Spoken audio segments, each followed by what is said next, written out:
Meus irmãos, boa noite. Sejam todos bem-vindos ao nosso estudo.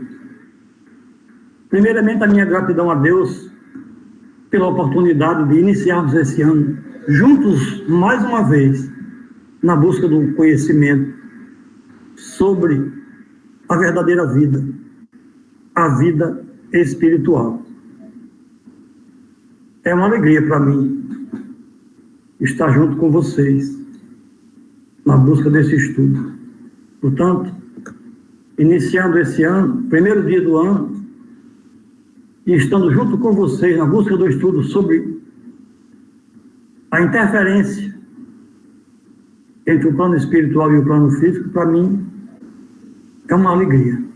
Que bom que a espiritualidade nos ajuda, nos dando essa oportunidade. Então, vamos iniciar no ano de 2021, dia 1º de janeiro, o capítulo 7, bicorporeidade e transfiguração. Nesse capítulo nós vamos ter aparições dos espíritos dos vivos, homens duplos, Santo Afonso de Liguri e Santo Antônio de Pádua, Vespasiano, transfiguração e invisibilidade. Estes são os itens desse capítulo. Nós vamos ver hoje até Santo Antônio de Pádua, começando do item 114. É interessante como estudar não é o mesmo que ler. E nós vamos observar que uma palavra, ela nos dá uma profundidade diferente de visão quando a gente para e olha para ela com um pouco mais de atenção. E é isso que a gente está fazendo. A gente está com calma, ampliando a nossa visão para o que está sendo dito aqui por Kardec. Eu sempre considero isso porque é o seguinte: na minha concepção, Kardec foi, como Paulo, foi o vaso escolhido pela equipe espiritual para montar a estrutura doutrinária para nós. Então, ele é um cara destacado. Ele realmente tinha que ter merecimento, porque a cada um segundo as suas obras, como Antônio destacou hoje aí do Salmo. E eles escolheram alguém capacitado. Então, o que está colocado aqui, salvando o que foi mexido, é de suma importância para a gente. Então, eu vou fazer uma leitura e vou fazer alguns comentários. O item 114. Estes dois fenômenos são variedades das manifestações espirituais. Ele está falando aqui da bicorporeidade e transfiguração. E por maravilhosos que possam parecer à primeira vista, se reconhecerá facilmente pelas explicações que deles se podem dar, que não saem da ordem dos fenômenos naturais. Repousam um e o outro sobre o princípio de que tudo o que foi dito sobre as propriedades do perispírito depois da morte se aplica ao perispírito dos vivos. Então, o que ocorre com os espíritos pode ocorrer com os vivos. É isso que está sendo dito aqui. Então, se um espírito consegue aparecer para um vivo pode aparecer para outro vivo. Cara, quer dizer que é possível? É o que ele está dizendo para nós. Vamos seguindo um pouco mais à frente. Sabemos que durante o sono, o espírito recobra parte da sua liberdade, quer dizer, se isola do corpo. E foi nesse estado que tivemos muitas vezes ocasião de observá-lo. Chama aqui a atenção para esse ponto. Kardec está dizendo que ele e outros tiveram inúmeras oportunidades de observá-lo, observar o perispírito. Não é coisa simples. Ele observou inúmeras vezes o perispírito se tornar tangível. E ele continua: mas o espírito, esteja o homem vivo ou morto, tem sempre o seu envoltório semimaterial, que pelas mesmas causas que descrevemos, pode adquirir a visibilidade e a tangibilidade. Fatos bem positivos não podem deixar nenhuma dúvida a esse respeito.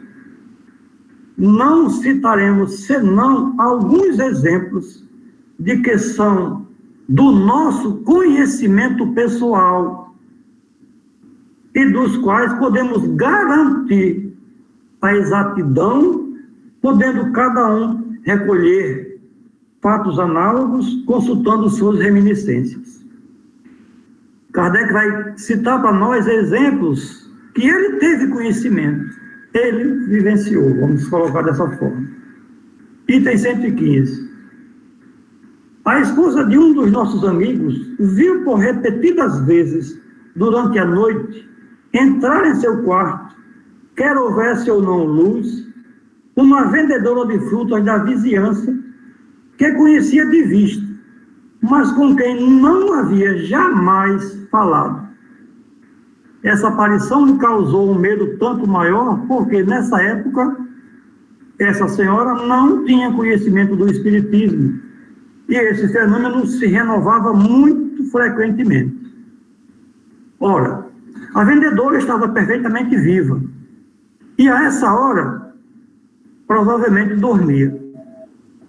Enquanto seu corpo material estava em sua casa, seu espírito e seu corpo fluídico estavam na casa dessa senhora. Por qual motivo? É o que não se sabe. Esse é o ponto. Em semelhante caso, um espírito iniciado nessa espécie de coisa ter-lhe-ia perguntado, mas disso a senhora não teve ideia. Cada vez a aparição se eclipsava sem que ela soubesse como, e cada vez também, depois da sua desaparição, ela ia assegurar-se de que todas as portas estavam perfeitamente fechadas e que ninguém havia podido se introduzir no seu apartamento. Essa precaução lhe prova que estava bem desperto e que não foi joguete de um sonho. De outras vezes, ela viu, do mesmo modo, um homem que não conhecia, mas um dia viu seu irmão que estava então na Califórnia. Tinha a aparência igual a de uma pessoa real, que no primeiro momento acreditou ter retornado e quis lhe dirigir a palavra, mas desapareceu sem dar-lhes tempo. Uma carta recebida posteriormente prova-lhe que não estava morto. Essa senhora era o que se pode chamar uma médium vidente natural. Mas nessa época, como já dissemos, ela não tinha jamais ouvido falar de médiums. Item 116. Uma senhora que reside na província, estando bastante enferma, viu uma noite pelas 10 horas um senhor idoso, habitante da mesma vila e que ela via algumas vezes na sociedade, mas sem nenhuma relação de intimidade. Esse senhor estava sentado em uma poltrona ao pé do seu leito e de tempos em tempos tomava uma pitada de tabaco. Tinha o ar de velá-la. Surpresa com tal visita, a essa hora, que lhe perguntaram o motivo, mas o senhor lhe fazia sinal para não falar e dormir. Por repetidas vezes quis dirigir-lhe a palavra e a cada vez a mesma recomendação. Ela acabou por dormir. Alguns dias depois, estando restabelecida, recebeu a visita do mesmo senhor, mas em uma hora mais conveniente, e dessa vez era ele mesmo. Tinha a mesma roupa, a mesma tabaqueira e exatamente as mesmas maneiras. persuadida de que ele veio durante a enfermidade, lhe agradecia o incômodo que tivera. O Senhor, fortemente surpreso, disse-lhe que não tinha o prazer de vê-la já há bastante tempo. A senhora, que conhecia os fenômenos espíritos, compreendeu o que se passava, mas não querendo se explicar mais com ele a respeito, contentou-se em dizer-lhe que provavelmente teve um sono. Isso é o provável. Dirão os incrédulos, os espíritos fortes, o que para eles é sinônimo de gente de espírito. Mas foi constatado que essa senhora não dormia de todo como a precedente. Então ela sonhou bem desperta. Ou, dizendo de outra maneira, teve uma alucinação. Eis a grande palavra, a explicação universal de tudo o que não se compreende. Como já refutamos suficientemente essa objeção da ilusão, da alucinação, prosseguiremos nos dirigindo àqueles que possam nos compreender. Kardec não vai discutir com quem não quer aceitar. O que ele está colocando para nós é que naquele período as pessoas usavam a expressão alucinação porque não tinham como explicar e não queriam aceitar. Então ele não vai buscar isso aí. Ele está colocando para nós, já colocou no Livro dos Espíritos, e agora para nós aqui, o que a gente pode refletir e tirar nossa própria conclusão. Item 117. Eis, entretanto, um fato mais característico e estamos curiosos de ver como se poderia explicá-lo só pelo jogo da imaginação. E ele vai narrar para nós. Um senhor, habitante da província, nunca quis casar-se, malgrado as insistências da sua família. Notadamente, havia-se insistido em favor de uma pessoa que residia numa vila vizinha e que ele jamais vira. Um dia, estando em seu quarto, ficou admiradíssimo de se ver em presença de uma jovem, vestida de branco e a cabeça ornada com uma coroa de flores. Ela lhe disse que era sua noiva. Estendeu-lhe a mão, que tomou na sua, e nela viu um anel. Depois de alguns instantes, tudo desapareceu.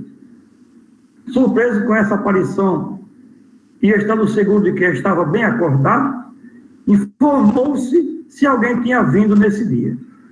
Mas lhe disseram que pessoa alguma fora vista. Um ano depois, cedendo às novas solicitações de uma parenta, decidiu ir ver a jovem que lhe propunham.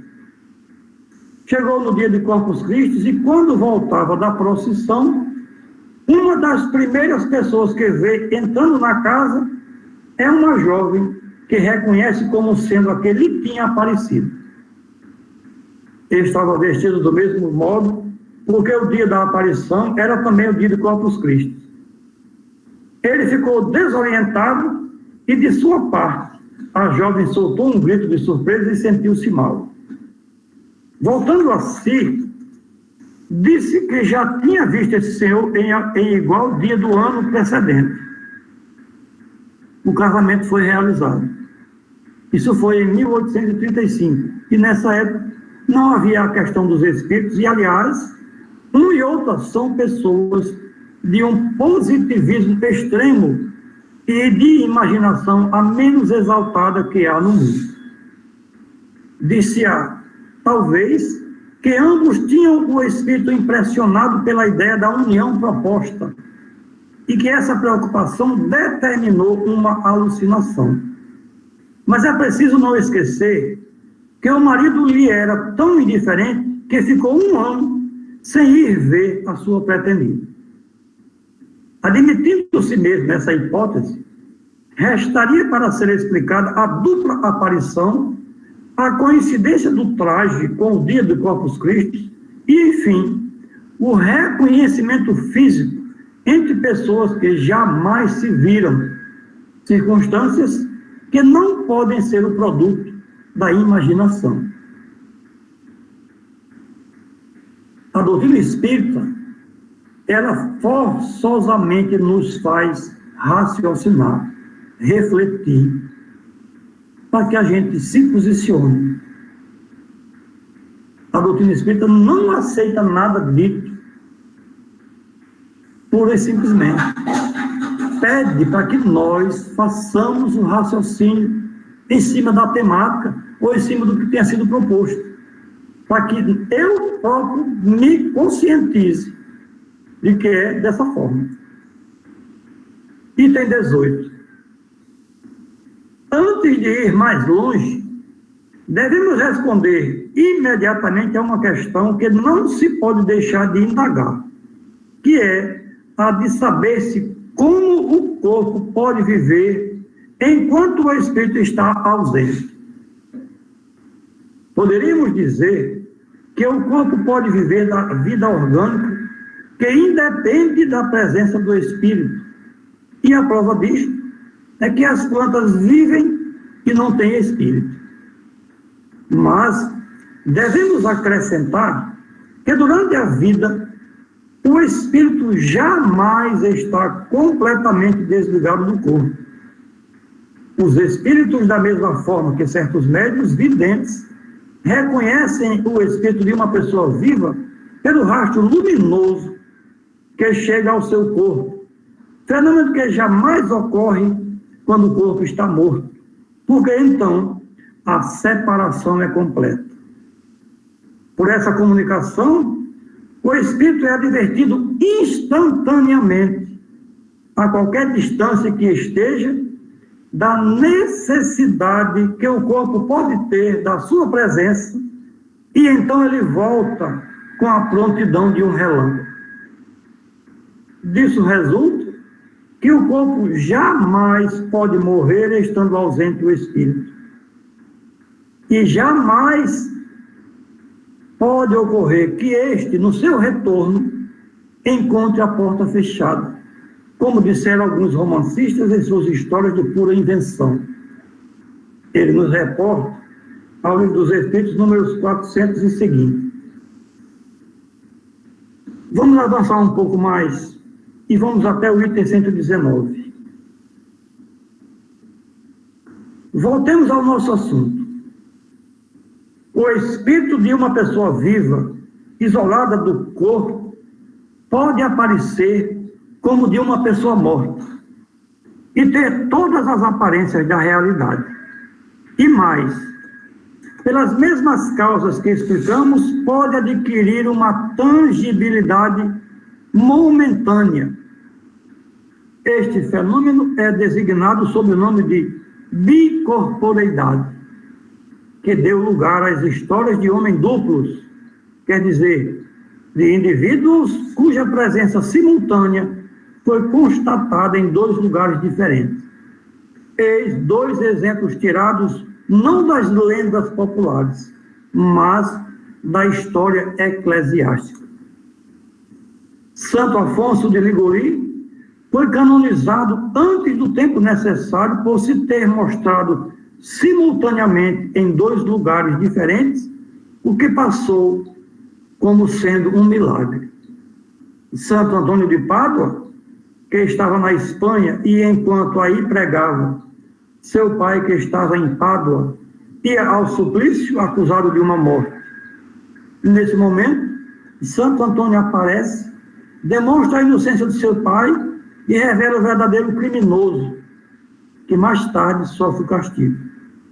Foi constatado que, nesse momento, Santo Antônio não tinha deixado a Espanha. Santo Afonso, tendo sido evocado e interrogado por nós sobre o fato acima, eis as respostas que deu. Kardec está conversando com Santo Afonso através de um médium, e ele vai contar para nós esse diálogo. Primeiro, Kardec pergunta: poderia nos dar a explicação desse fenômeno? O fenômeno da bicorporeidade. E aí ele responde: sim. O homem, quando está completamente desmaterializado pela sua virtude, e elevou sua alma a Deus, pode aparecer em dois lugares ao mesmo tempo, e eis como o espírito encarnado, sentindo o sono chegar, pode pedir a Deus para se transportar a um lugar qualquer. Seu espírito, ou sua alma, como quereis chamá-lo, abandona então seu corpo, seguido de uma parte do seu perispírito, e deixa a matéria imunda no estado vizinho da morte. Disse vizinho da morte, porque permanece no corpo um laço que liga o perispírito e a alma à matéria, e esse laço não pode ser definido. O corpo aparece, então, no lugar pedido. Creio que isso é tudo o que desejais saber. Mas Kardec faz outra pergunta. Isso não nos dá explicação quanto à visibilidade e à tangibilidade do perispírito. E ele responde: o espírito, estando desligado da matéria, segundo o seu grau de elevação, pode se tornar tangível a matéria. Kardec faz uma outra pergunta. O sono do corpo é indispensável para que o espírito apareça em alguns lugares? E Afonso de Ligori responde: a alma pode se dividir quando se sente transportada para um lugar diferente daquele onde se encontra o corpo. Pode acontecer que o corpo não durma, embora isso seja muito raro, mas não estará jamais no estado perfeitamente normal, porém está sempre no estado mais ou menos estável.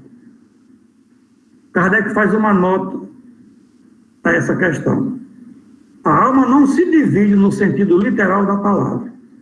Ela se irradia para diferentes lados e pode, assim, se manifestar em vários pontos sem estar repartida.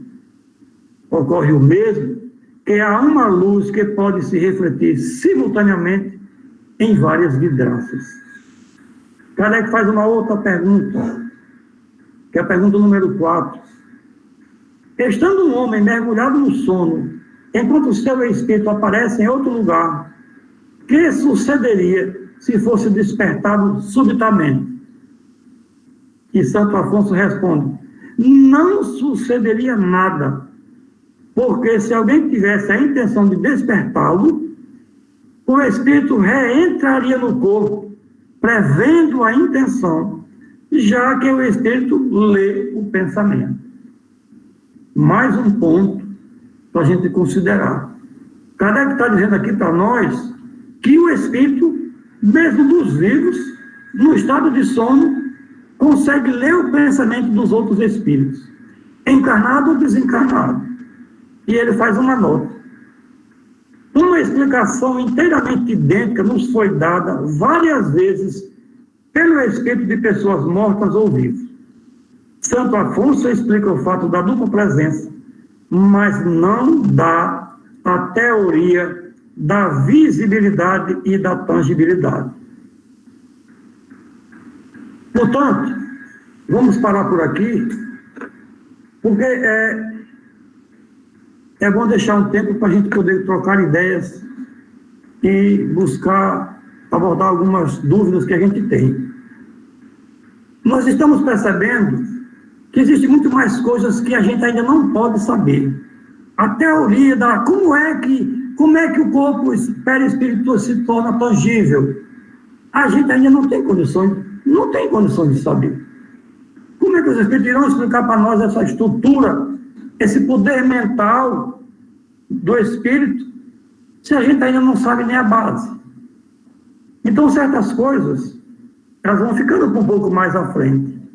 Porque os espíritos que trabalham com a equipe do Mestre Jesus, compondo essa equipe, eles sabem qual o momento mais adequado em que se encontra a humanidade para que ele apresente novidades com relação à doutrina espírita. Nós estamos numa fase, saindo da época de Kardec e chegando para a nossa fase, em que a gente está começando a voltar a atenção para o trabalho de transmissão fluídica. passes magnéticos, que a gente ainda não sabe direito. E o perispírito tem a ver com relação a fluidos. Então eu preciso, primeiramente, estruturar em mim uma base para eu poder aprofundar mais. Porque se eu vou fazer com que o meu perispírito, que como a gente já viu lá atrás, vimos no Livro dos Espíritos, a gente falou que o perispírito é o fluido universal. E eu vou tornar esse fluido tangível. Vou dar a ele um poder de ser tocado e sentido por quem o tocar. É preciso realmente se ter um conhecimento profundo. Mas o que é mais importante, antes de eu chegar a entender isso, para saber como é que eu realmente manipulo esses fluidos. Como é que eu posso utilizar os benefícios do meu semelhante? Isso eu acho que vem em primeiro plano, porque a humanidade está necessitada. E a gente pode ajudá-los, que é o que nós estamos buscando fazer todas as noites através das vibrações direcionadas. Na noite de ontem, nós fizemos uma vibração de uma forma geral, mas a gente vai fazendo, que é o nosso trabalho noturno, um trabalho dirigido para fulano, para ciclano, que a gente sabe o que ele tem, o que ele precisa. Então, a gente ainda está aprofundando a nossa busca no domínio dessa prática. E a espiritualidade vai fornecendo a nós dentro das nossas possibilidades de assimilação. A doutrina, ela é gradativa. A gente vê no estudo dos princípios da doutrina que veio toda numa evolução do materialismo para a filosofia do espiritualismo racional, para os fenômenos da mesa girante, e aí a gente vai vendo toda essa sequência para os dias de hoje. E o material é volumoso que a gente já tem disponível para o nosso estudo. Então eu paro por aqui, agradecendo a oportunidade e a atenção de todos vocês. Espero que de alguma forma eu tenha sido útil, tenha ajudado a compreender um pouco mais o que a gente está tocando no assunto da bicorporidade e tangibilidade. E devolvo a palavra para o Antônio, que está coordenando os nossos estudos da noite.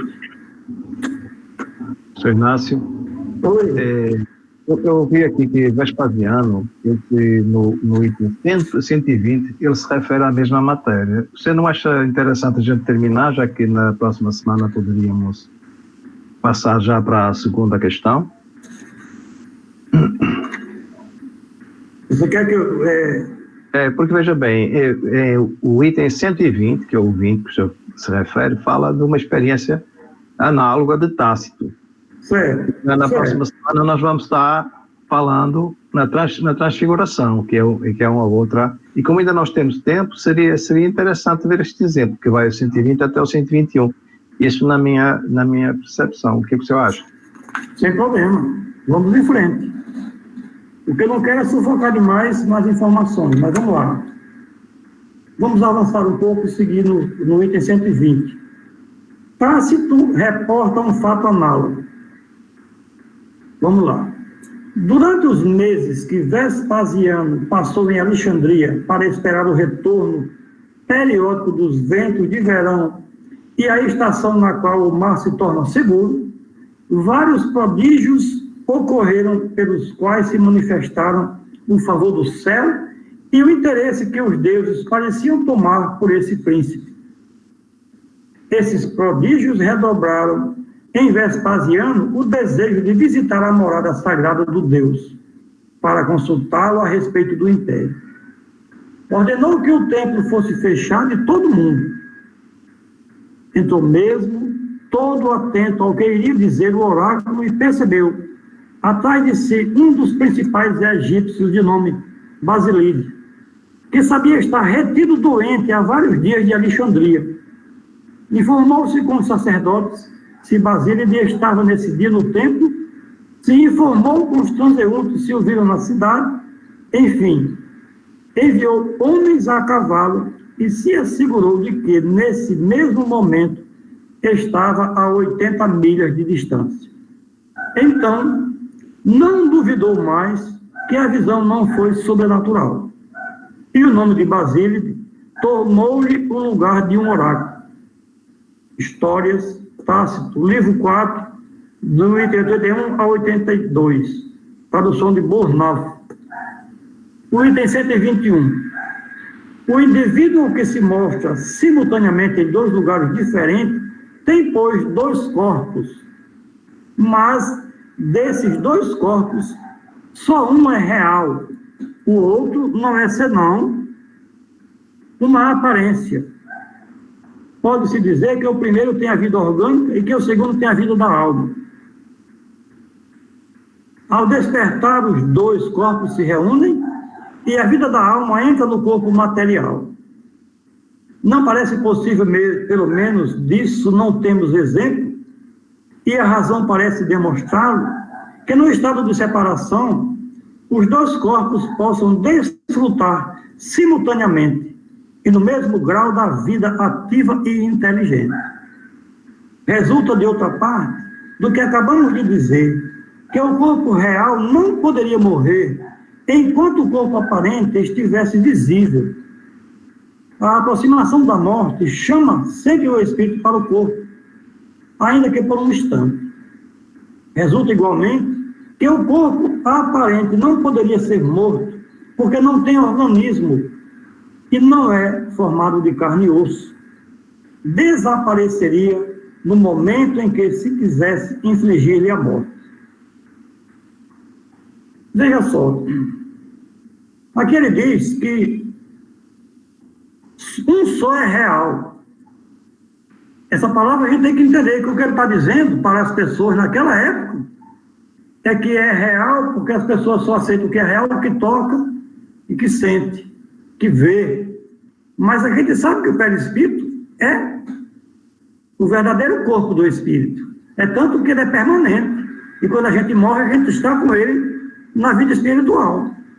Então, a gente tem que entender essa palavra real como sendo subjetiva. Outra coisa, ele colocou para nós distintamente. O corpo físico tem a vida orgânica e o corpo espiritual tem a vida espiritual. Qual é a verdadeira vida? A imperecível é a vida espiritual.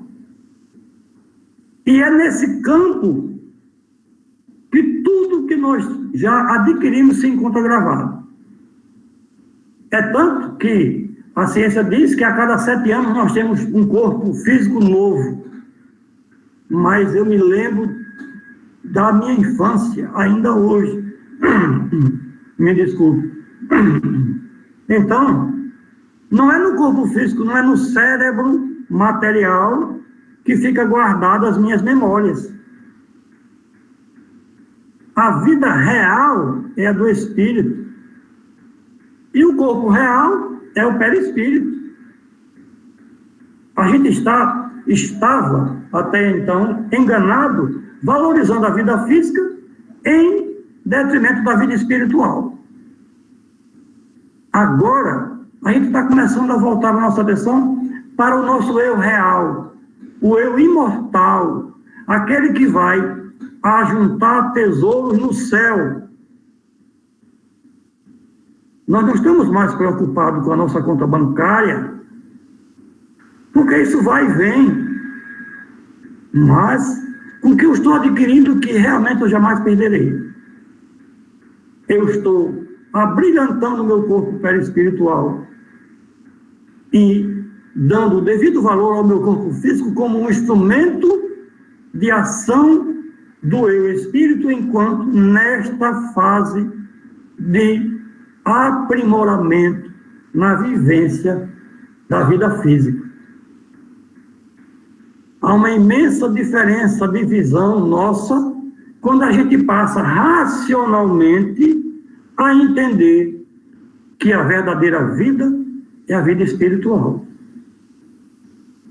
Nós viemos dela para cá fazer um estágio, tirar aprendizado e conhecimentos e voltamos para ela. É tanto que quando a gente não tiver mais o que aprender nesse planeta, a gente não precisa mais encarnar. Não precisa, mas pode. Porque se eu vi alguém precisando de ajuda lá no planeta X, Y, Z, eu peço ao coordenador para que me dê condição de voltar e ajudá-lo. E eu posso fazer isso. É uma opção nossa. Quando a gente, como diz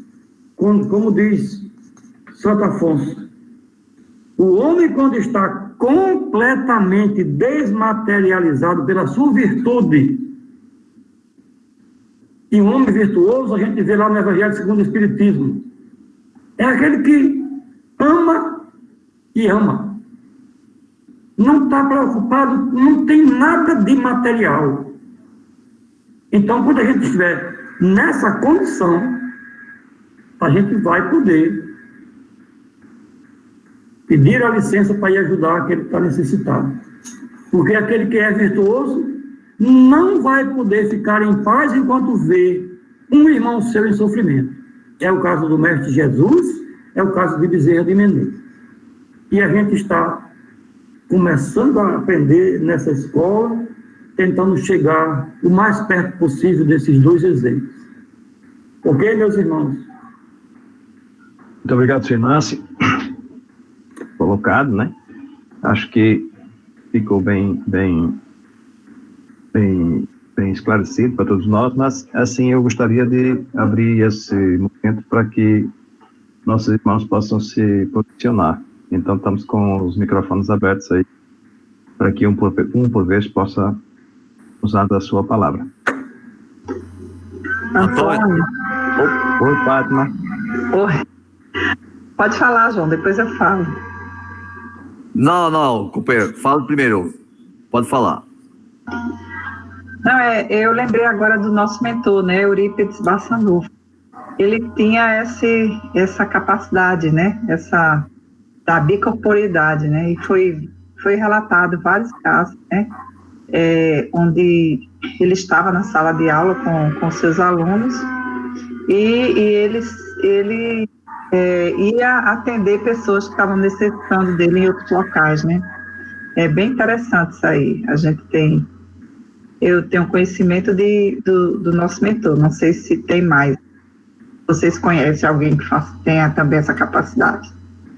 Esse aí, estou retornando para você. Bem lembrado, Fátima.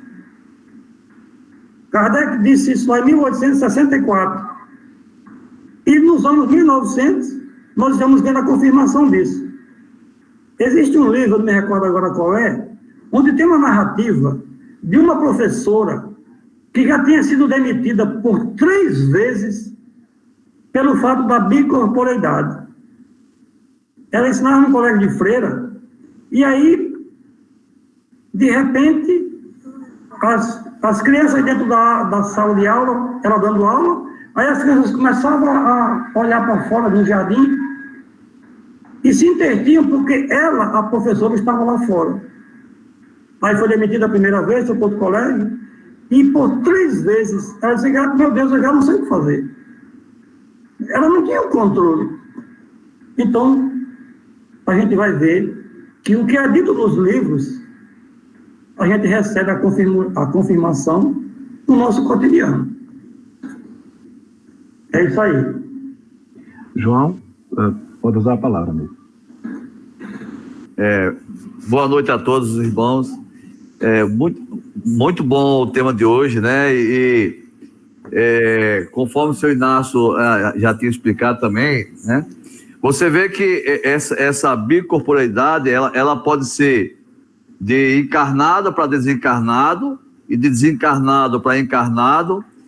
E um exemplo muito rico nisso que a gente vê, por exemplo, doutor, com certeza vocês conhecem a obra do doutor Inácio Ferreira, né? Tá? Assim, doutor Inácio Ferreira, eu já li vários livros dele, e num deles mostra Chico Xavier, tá certo? Saindo daqui e indo trabalhar, né? E para doutor Odilon e doutor Inácio Ferreira foi uma surpresa que eles estavam reunidos lá na escola que ele toma conta lá, tá certo?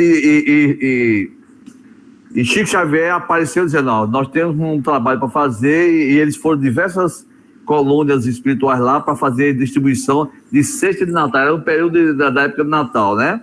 Tá certo? Outra situação já no plano físico aqui, na obra Luz Bendita, né? Elias José Saião, ele justamente teve uma experiência dessa com Chico Xavier. Ele diz assim, um fato de bicorporeidade. Ele diz, passo a relatar um fato interessante acontecido comigo. Chico Xavier em Uberaba e eu em Belo Horizonte. Problemas vários me preocupavam. Uma noite sonhava com o Chico dando-me conselhos. Acordei. O Chico estava sentado na minha cama. Sentei-me também. Via-o ali e ele falou-me por mais um minuto e despediu-se. Bati-lhe no ombro e falei, Deus lhe pague, Chico. Ele saiu pela porta do meu quarto, que estava fechada. Levantei-me e relatei o fato aos meus familiares. E depois a alguns amigos. Todos diziam, foi sonho. Não, dizia eu. O Chico visitou-me e com aquele seu carinho aconselhou-me, esclarecendo muitas dúvidas. Um mês depois, eu e meus familiares e amigos, sabendo que Chico estava em Pedro Leopoldo, fomos visitá-lo. Quando o encontrei, disse-lhe, Chico, quero lhe agradecer. E antes de terminar a frase, ele falou-me, a visita que lhe fiz em sonho. Você se lembra do que ele disse? Todos ficaram pasmos. Chico, Deus lhe pague por mim e por todos nós, né? Assim, esse aqui foi relatado em maio em 1977. Outra situação, né, que a gente vê isso aí em Obras Póstumas, na primeira parte, capítulo 2, no item 32, você vê também o seguinte relato. A aparição de pessoas bicorporeidades, justamente em cima que o senhor Inácio há pouco tempo falou. A faculdade que a alma possui de emancipar-se e de desprender-se do corpo durante a vida pode dar lugar a fenômenos análogos ao que os espíritos desencarnados produzem. Enquanto o corpo se acha mergulhado em sono, o espírito, transportando-se a diversos lugares, pode tornar-se visível e aparecer sob forma vaporosa, quer em sonho, quer em estado de vigília. Pode igualmente apresentar-se sob forma tangível, ou, pelo menos, com uma aparência tão idêntica à realidade que possível se torna a muitas pessoas a estar com a verdade, ao afirmar tê-lo visto ao mesmo tempo em dois pontos diversos. Ele, com efeito, estava em ambos os lugares, mas apenas num se achava o corpo verdadeiro, enquanto no outro achava-se o espírito. Foi este fenômeno, aliás, muito raro, que deu origem à crença nos homens duplos e que se denomina de bicorporeidade. Por muito extraordinário que seja tal fenômeno, como todos os outros, se compreende na ordem dos fenômenos naturais, pois que decorre das propriedades do perispírito e de uma lei natural. Exatamente, você vê que isso que o senhor Inácio explicou aí, né? E Obras Póstumas também fala, e também a gente vê muito na obra de Dr. Inácio Ferreira, diversas situações que ele relata ali. Tá ok, Antônio, eu passo a palavra para você. Eu quero fazer um destaque aqui, certo? Primeiramente, no item 121, existe uma nota de rodapé informando a revista de 1859, 60 e 61, onde existem vários fatos relatados, certo? Outro ponto é o seguinte: a bicorporeidade, ela só se dá no plano físico. Por isso, é chamado de homens duplos. Do plano espiritual para o plano físico é a tangibilidade. O espírito vem ao plano físico, se torna visível e pode também se tornar tangível. É o que se chama o trabalho de materialização. O espírito vai usar um médium e as pessoas podem tocar nele. Mas no espírito não pode ter dois corpos, não pode ter a bicorporeidade, porque o espírito não tem o corpo físico. Então a bicorporeidade se dá entre nós, os encarnados. O espírito que está desencarnado, ele pode se tornar tangível. É o caso dos agêneres. Então esse é um ponto que eu chamo a atenção. Vamos, irmãos. Mais alguém gostaria de fazer a questão?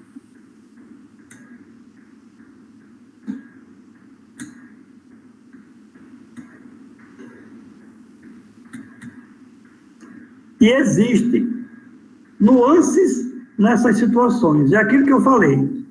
A gente ainda não sabe tudo, porque numa das obras de Inácio Ferreira tem a narrativa de um espírito que ia no consultório dele, tal, batia papo com ele e tal, e para Inácio Ferreira o cara era um cara encarnado.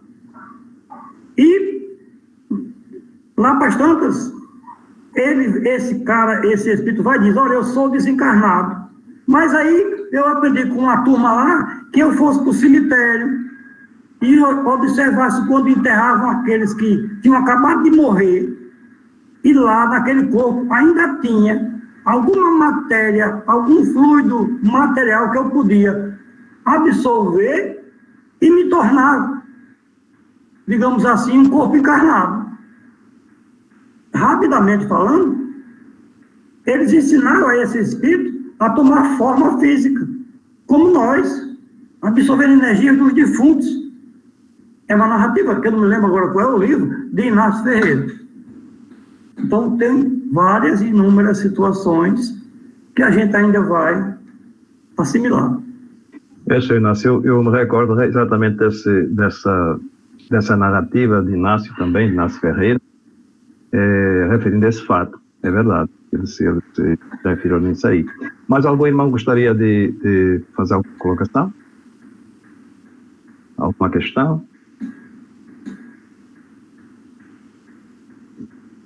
Bom, então eu vou pedir só uns poucos minutos, vou tentar ser breve, ok? Primeiramente, eu estou estudando, depois de repetidos esforços e provocações do nosso Marcos Melo, estou estudando o livro O Perispírito, que ele mesmo me ofereceu.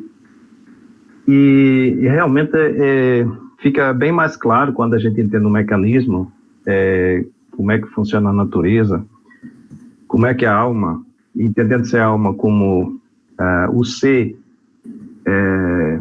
que foi criado por Deus, simples e ignorante, e como ele se projeta astralmente, digamos, como é que ele, simples e ignorante, ele vai adquirindo os conhecimentos e os vai projetando, sabendo que a estrutura, eu não queria avançar muito, mas eu vou só aqui falar, que a estrutura é alma, e quando ele começa realmente a aurir desses conhecimentos, ele cria um campo mental, que Santo Agostinho se refere a ele como corpo mental, e que essa estrutura de alma com o corpo mental adquire um perispírito, isto é, ele projeta, construindo com o próprio fluido, como o Sr. Inácio falou, com o fluido universal, um próprio corpo, que é o perispírito. E então a gente vê que todo o conhecimento aurido interno da alma, ele pode ser projetado, digamos, no campo fluídico, e ele faz as suas construções. tá? Então, interessante. Então, nós temos o corpo fluídico, nós temos o corpo físico, e nós estamos vendo aqui o testemunho, né, de que é possível para a alma, digamos, como individualidade, como ser criado por Deus e já evoluído. E vamos entender aqui as virtudes. As virtudes são as habilidades adquiridas, certo? Mas, assim, habilidades adquiridas direcionadas unicamente para o bem. Isso são as virtudes, na minha concepção. Eu gosto muito de entender as palavras, o significado. Se nós falou também no início, é preciso entender o potencial que existe em cada palavra. Então, a gente tem que saber que essas virtudes são essas habilidades que nós adquirimos ao longo das nossas existências e que elas estão direcionadas para o bem. Se direcionadas para o mal, são os equívocos, né? É o mal em si. Então, assim, quando o Espírito ele vem nos reportar que quando o ser, né, pelas suas virtudes, lhe é permitido usar desse recurso que é bicorporeidade, e como o Senhor se colocou agora, né, existe um corpo físico, e existe um corpo projetado. Então, quer dizer que a alma, ela consegue, em determinadas condições, ou por si só, se já tem as virtudes e tem o conhecimento, ela já consegue se projetar em estado de vigília ou em estado de sono, né? Ele consegue se projetar, digamos, para as pessoas, né?